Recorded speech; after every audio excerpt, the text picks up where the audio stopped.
सीतापुर में धर्मू नाम का डाकिया रहता था। वो बड़ा ही ईमानदार और नेक इंसान था। गांव के सभी लोग उस पर बहुत भरोसा करते थे।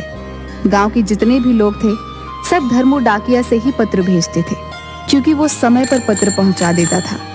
अरे धर्मू भैया, कैसे हो? बढ़िया हूँ बहन, आप बताएं कैसी हैं? सब बढ़िया है भैया। आपने मेरे बेटे का पत्र मुझे समय से पहुंचाया था, बड़ी मदद मिली हमें। मेरी बहू को अभी बच्चा हुआ है, उन्हें मेरी जरूरत थी। अगर जल्दी से पत्र नहीं मिलता तो उन्हें बड़ी दिक्कत होती शहर में अकेले बच्चा संभालने में। धन्यवाद आपका। अरे बहन, ये तो मेरा फर्ज था, कोई बात नहीं। इतना कहकर धर्मू वहां से आगे चला जाता है।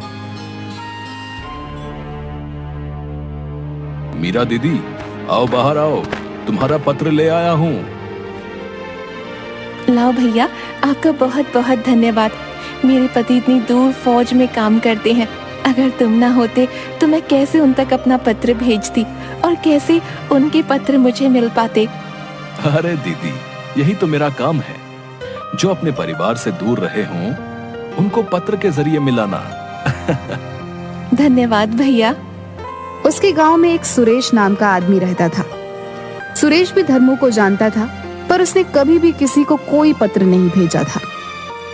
एक दिन सुरेश बहुत ही दुखी था, क्योंकि उसकी माँ बहुत बीमार थी और शहर के सरकारी अस्पताल में एडमिट थी। वो बहुत दुखी होकर पेड़ की छांव में अकेला बैठा हुआ था। तभी वहां से धर्मू गुजरा। क्या हुआ सुरेश भाई? कुछ नहीं धर्मू भैया, माँ बहुत बीमार है और शहर में एडमिट है। मेरी बीवी उनके साथ वहीं है। फसल कटने वाली है, इसलिए मैं नहीं जा सकता, वरना इलाज के लिए पैसा कहाँ से आएगा। मैं अपनी माँ के लिए एक पत्र लिखना चाहता हूँ, पर मैं कैसे लिखूं? मुझे लिखना पढ़ना तो आता नहीं है। अरे तो तुम परेशान क्यों हो? मैं हूं ना, मैं तुम्हारी मदद करता हूँ। रुको, मैं अभी वापस आता हूँ और तुम्हारा पत्र लिखवाता हूँ।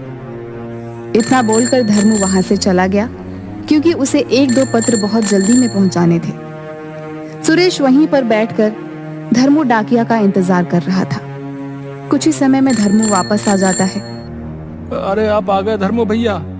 हाँ, चलो अब मिलकर तुम्हारी माँ के लिए पत्र लिखते हैं। सुरेश ने साथ में अपनी माँ के लिए कुछ पैसे भी भेजे। सारा पत्र तो धर्मू डाकिया ने लिखा था, पर पत्र कहाँ भेजना है वो पता सुरेश ने लिखा था। ये लो भाई, तुम्हारा पत्र तैयार है और मैंने पैसे भी रख दिए हैं। 2-3 दिन के अंदर ये तुम्हारी माँ तक पहुंच जाएगा।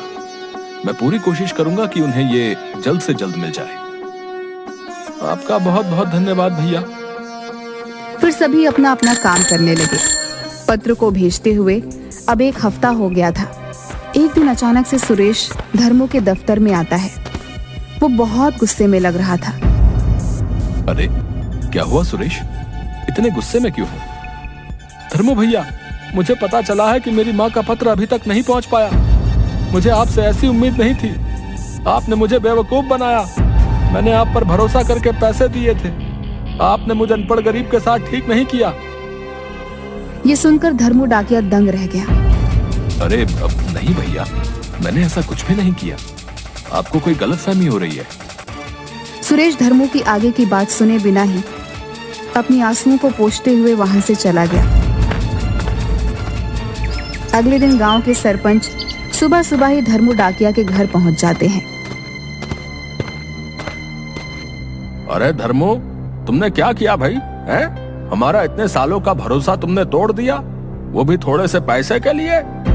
क्या सरपंच जी, आप ऐसा कैसे बोल सकते हैं? ऐसा कुछ भी नहीं हुआ। मैंने तो अपनी तरफ से पत्र आगे पहुंचा दिया था और ये भी कहा था कि इसे जल्दी से जल्दी पहुंचाना है। मैं नहीं समझ पा रहा हूं कि आखिर हुआ क्या। तो फिर सुरेश की माँ का पत्र और पैसे कहाँ गए भैया? हैं? अगर तुमने कुछ नहीं किया तो? मुझे खुद भी नहीं पता कि आखिर हुआ क्या है। आप मुझे एक मौका दीजिए, मैं पता करता हूं कि आखिर हुआ क्या है। हमें कुछ नहीं सुनना है। हाँ बस, तुम्हारी ये गलती माफ नहीं की जा सकती है। तुम्हें अब हम गांव में काम नहीं करने देंगे। हमें अब दूसरा डाकिया चाहिए। धर्मू सरपंच की बात सुनकर एकदम से दंग रह जाता है और कुछ भी नहीं बोल पाता। सरपंच वहां से गुस्से में चले जाते हैं। आप तो जानते हैं ना प्रभु, मैंने ऐसा कुछ नहीं किया। न जाने मैं कैसे साबित करूंगा कि मैंने ये सब नहीं किया है। भैया जरा कुछ राशन दे दो। अरे जाओ जाओ, हम नहीं देते ऐसे धोखेबाजों को राशन, हमें माफ करो भैया। धर्मू ये बात सुनकर बहुत दुखी होता है। भैया मैं सालों से तुम्हारे यहाँ से ही राशन लेता आया हूँ और आज तुम ऐसा कह रहे हो। अरे सालों से हमें तुम्हारा असली चेहरा भी तो नहीं दिखा था ना भैया। दिखा होता तो कभी अपनी दुकान पर खड़ा ही नहीं होने देते हम। हाँ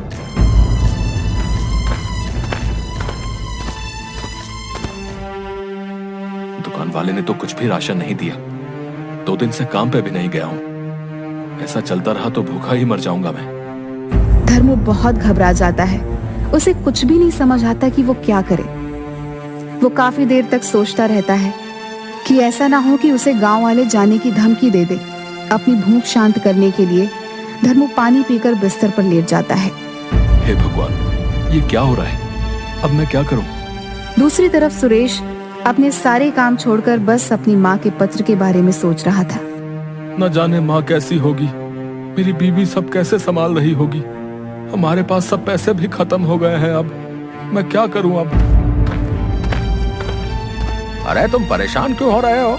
हम तुम्हारी मदद कर रहे हैं ना।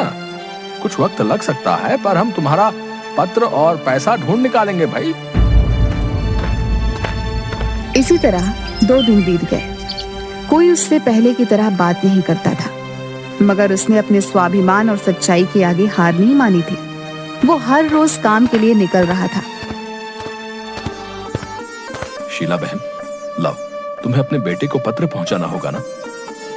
नहीं बाबा, रहने दो। भगवान जाने पत्र पहुँचे कि नहीं। बहन तुमने भी मुझे ऐसी खरी खोटी सुना दी। अब तुम किसी गरीब का पैसा ऐसे मार के बैठोगे तो हम तुम्हारी आरती थोड़ी ना उतारेंगे।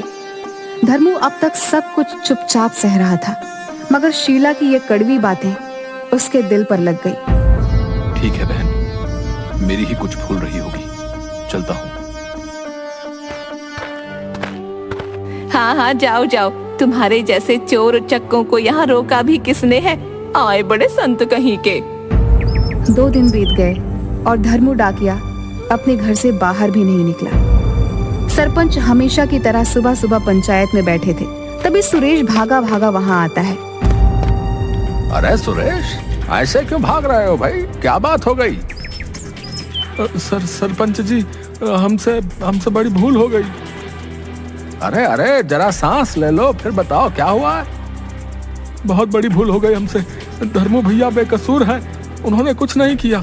मुझे मेरा पत्र और पैसे दोनों मिल गए हैं। क्या? ये क्या बात कर रहे हो तुम? सरपंच के साथ साथ वहाँ मौजूद सभी गांव वाले ये सुनकर दंग रह जाते हैं। ठीक से बताओ क्या हुआ? कहाँ से मिल गया पत्र और पैसा भाई? सरपंच जी, मुझसे बड़ी भूल हो गई। सारा पत्र तो धर्मू भैया ने लिखा था, मगर उस पर पता मैंने डाला था।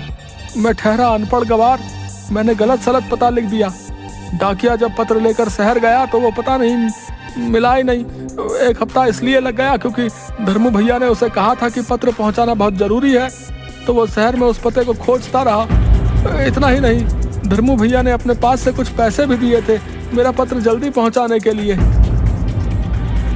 अरे अब तब तो हमसे बड़ी भूल हो गई है भैया धर्मू को पहचानने में। वो दूसरा डाकिया जिससे धर्मू भैया ने पत्र भेजा था, वो आज ही मेरे पास आया और आके मुझे मेरा पत्र और पैसा लौटा के गया है। मैंने बड़ा पाप कर दिया सरपंच जी, धर्मू भैया पे शक करके। अरे तुम ही क्यों, हम सबसे भूल हुई है भैया। हमें चल के उससे माफी मांगनी चाहिए। फिर रमेश, सरपंच जी और गांव के कुछ लोग धर्मू के घर की तरफ चल पड़ते हैं। धर्मू, दरवाजा खोलो भाई।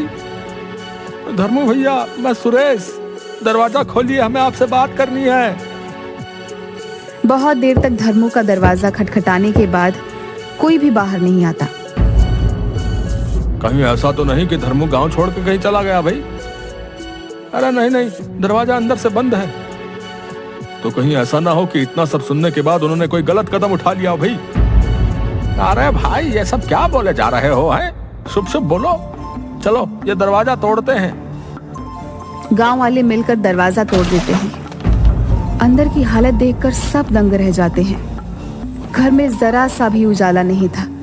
सारे खिड़की दरवाजे बंद थे। धर्मू डाकिया अपने पलंग पर बेहोश लेटा हुआ था। उसने इतना शोर सुनकर भी धीरे से आंखें खोली। अरे भैया, ये आपने अपना क्या हाल बना लिया है?